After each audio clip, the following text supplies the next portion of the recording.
Hola, buenas tardes. Mi nombre es Sergio Eduardo Vázquez Santiago del grupo 304 del CECITE Plantel 07 y el día de hoy les voy a presentar el tema de mini terrario. ¿Qué es un mini terrario? Un mini terrario es esencialmente un pequeño jardín o ecosistema autocontenido o semi-autocontenido que se crea dentro de un recipiente transparente, generalmente de vidrio. El objetivo es recrear un microclima que imite las condiciones naturales para que las plantas y a veces pequeños microorganismos puedan prosperar. Se le llama mini porque se suele utilizar recipientes de tamaño reducido como frascos, botellas o peceras pequeñas, perfectos para decorar cualquier rincón. ¿Cuáles son los tipos de mini terrarios? Para empezar, un mini terrario es mucho más que un simple arreglo de plantas en un recipiente de vidrio. Es un micromundo autónomo y fascinante que encapsula la belleza y la ciencia de un ecosistema natural en la comodidad del hogar. Este concepto de jardinería contiene contenido en un frasco o pecera o cualquier recipiente. Fundamen- Fundamentos del ecosistema en miniatura. En base del miniterrario reside en la distinción entre sus dos tipos principales, el cerrado, que es húmedo, y el abierto, que puede ser seco. El terrario cerrado es la máxima expresión de ecosistemas autosuficientes, ideal para plantas tropicales que prosperan con alta humedad como musgos, helechos y fitonias. Su magia reside en el ciclo hídrico completo. El agua de riego se evapora y transpira, se condensa en las paredes de vidrio frío y se caen de nuevo al sustrato como lluvia, manteniendo el ciclo de autorriego perpetuo. En contraste, el terrario abierto está diseñado para las condiciones áridas que prefieren los cactus y las suculentas. En al, a- Al carecer de tapa, permiten la libre circulación del aire, lo que previene la acumulación de humedad y requiere un riego manual poco frecuente pero vital, cuando el sustrato se ha secado por completo. La arquitectura de las capas. La construcción exitosa de cualquier miniterrario se basa en la superposición de capas funcionales que garantizan el drenaje, la filtración y el soporte de las plantas. La capa de drenaje, compuesta por grava o piedras pequeñas, es el primer pilar.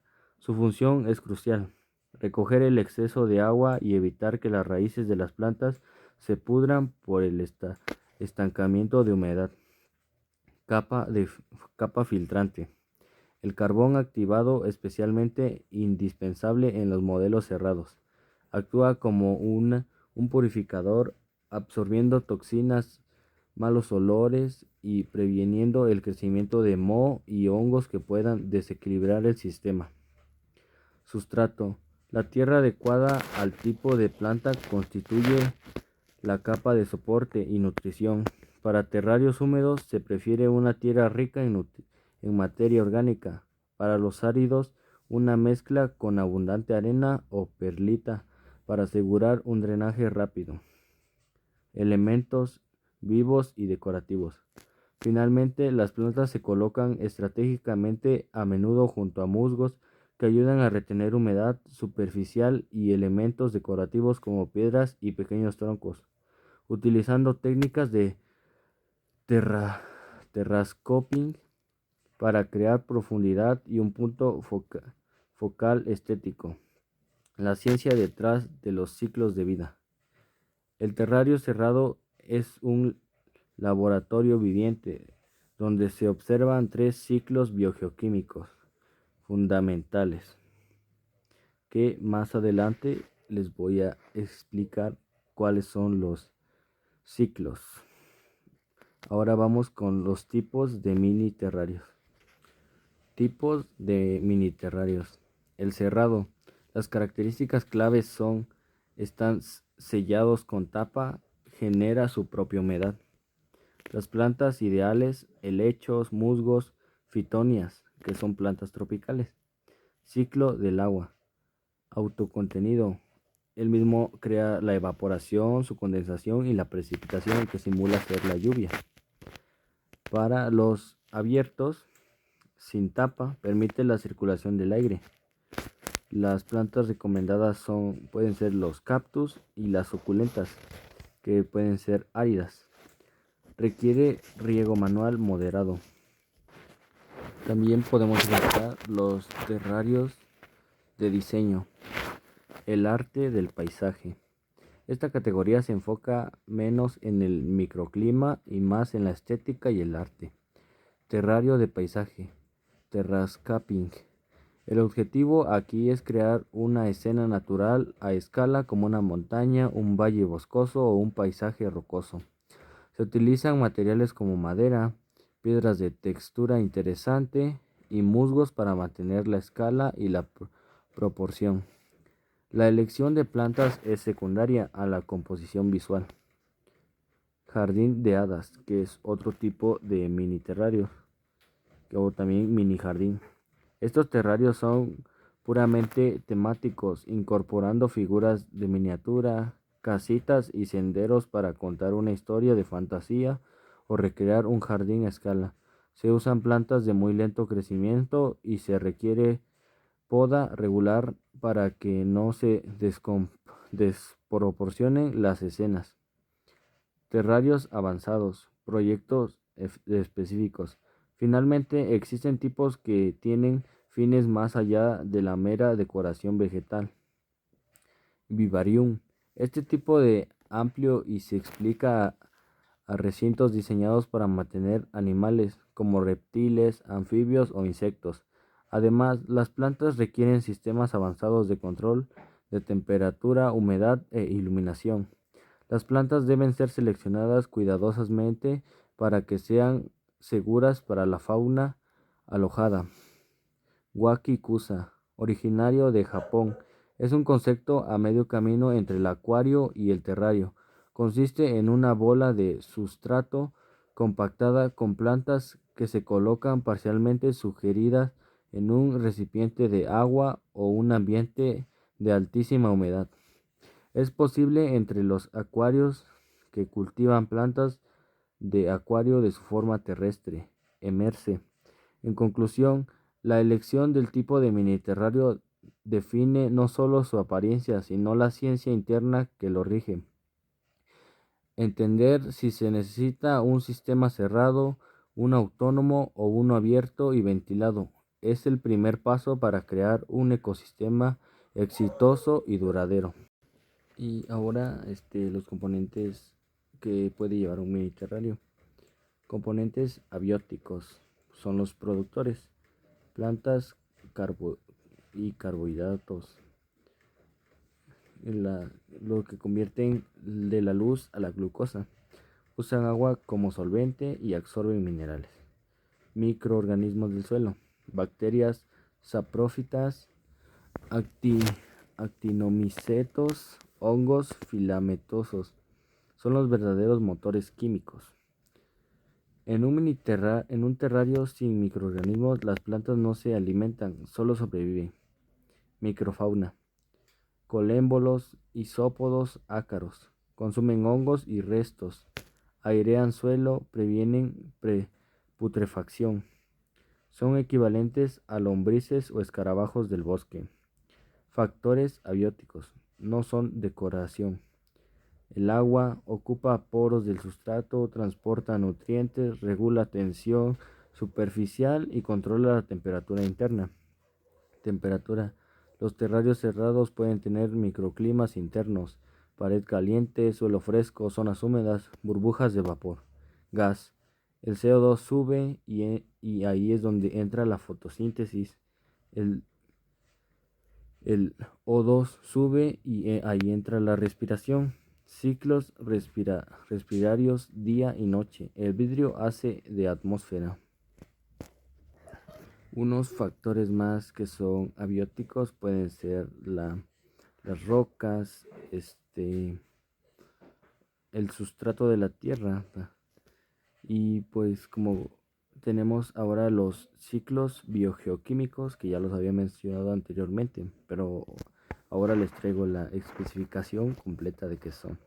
El ciclo del agua interno, microclima de real. Los ciclos biogeoquímicos son los procesos naturales mediante los cuales la materia circula entre los seres vivos, el suelo, la atmósfera y los océanos. Son esenciales porque permiten que los nutrientes se reciclen y mantengan la vida en la Tierra. A continuación, les explico los ciclos principales bien detallados y fáciles para entender. El ciclo del agua, hidrológico. Etapas: la evaporación. El sol calienta mares, ríos y lagos. El agua líquida pasa a vapor. Transpiración. Las plantas liberan vapor de agua al aire. Condensación. El vapor se enfría en la atmósfera y se forman las nubes. O en este caso, el vapor se queda en el vidrio frío y ahí es donde ocurre la precipitación.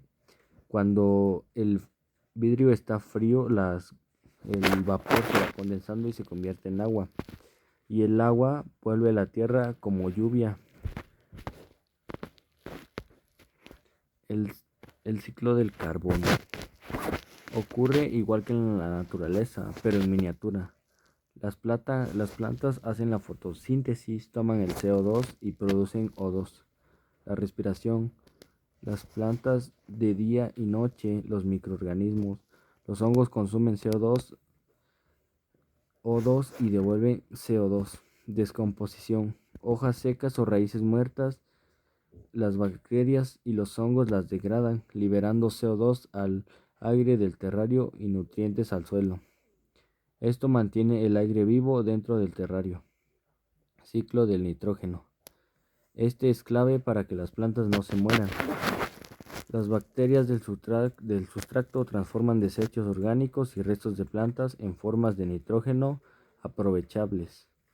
Las raíces absorben los nutrientes y crean proteínas, tallos y hojas. Cuando de la planta mueren, regresan al suelo. El ciclo se repite. Si estas bacterias, el terrario se vuelve pobre, el nutriente y las plantas se debilitarían. El ciclo del fósforo. En un terrario es lento pero esencial. Viene del sustrato, la grava, cortezas o rocas. Las plantas la absorben para hacer ADN, raíces y energía celular, el ATP. Al morir alguna parte vegetal, los microorganismos lo devuelven al suelo. No hay atmósfera aquí. El suelo, las plantas, la descomposición y el suelo. El ciclo del oxígeno.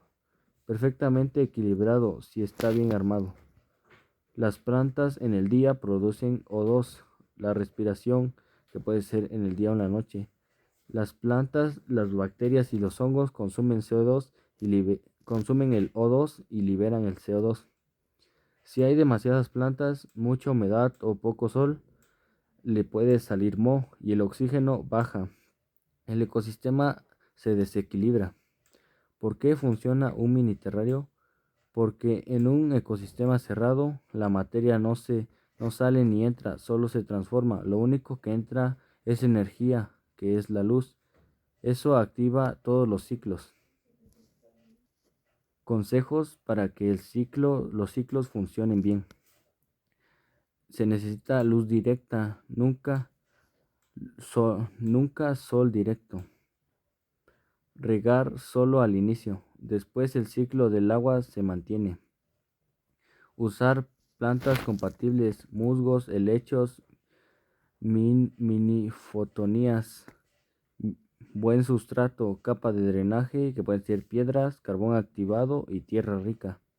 Evitar excesos de hojas muertas. Quitar un poco si hay demasiadas. No abrir seguido. Rompe el equilibrio. Ahora vamos con un punto importante que son las leyes de la termodinámica. Primera ley. La energía no se crea ni se destruye. La luz llega y se convierte en azúcares o glucosa. La energía de esos azúcares se convierte en biomasa. La biomasa se convierte en energía en microorganismos. Es una cadena de transformación. La segunda ley, que es la de entropía. Un sistema cerrado sin energía se degrada. Sin luz, las plantas se mueren. Los, los muertos, ya muriéndose las plantas, los hongos dominan. Los hongos crean gases tóxicos. El ecosistema colapsa. El Mediterráneo te enseña, la vida es orden pagado con energía. Tercera ley, equilibrio mínimo. La vida busca estabilidad, no el éxito. En equilibrio, crecimiento lento pero continuo, humedad estable, condensación regular, suelo vivo. La estabilidad aquí no es quietud, es un movimiento microscópico constante. En conclusión, el Mediterráneo es un pequeño laboratorio del planeta. Es biología en acción, es química en movimiento, es física haciendo posible la vida. El frasco no encierra plantas, modela cómo el universo sostiene organismos. Ver un Mediterráneo es ver el planeta, pero en tu mesa. Los Mediterráneos son pequeños ecosistemas autosuficientes que permiten acercarse a la naturaleza de forma práctica y decorativa, demostrando cómo las plantas pueden vivir en un equilibrio con su entorno cuando reciben la humedad, la luz y sus cuidados adecuados. Si un Mediterráneo puede sobrevivir solo cuando cada elemento está en equilibrio, ¿qué nos dice esto sobre la manera en que tratamos nuestro planeta y el lugar que ocupamos dentro de su propio ecosistema? Nos muestra que la vida no se sostiene por la fuerza de un solo, sino por la armonía entre todos los elementos, tal como un terrario. Si alteramos el agua, la luz o el aire, todo el sistema se desbalanza y termina por colapsar. Lo mismo sucede con la Tierra. Cuando agotamos recursos contaminados o dañamos a otros seres vivos, estamos rompiendo el equilibrio que nos permite existir. Cuidar el planeta no es un acto aislado, es reconocer que somos parte del todo y que nuestra propia vida depende de mantener ese equilibrio vivo.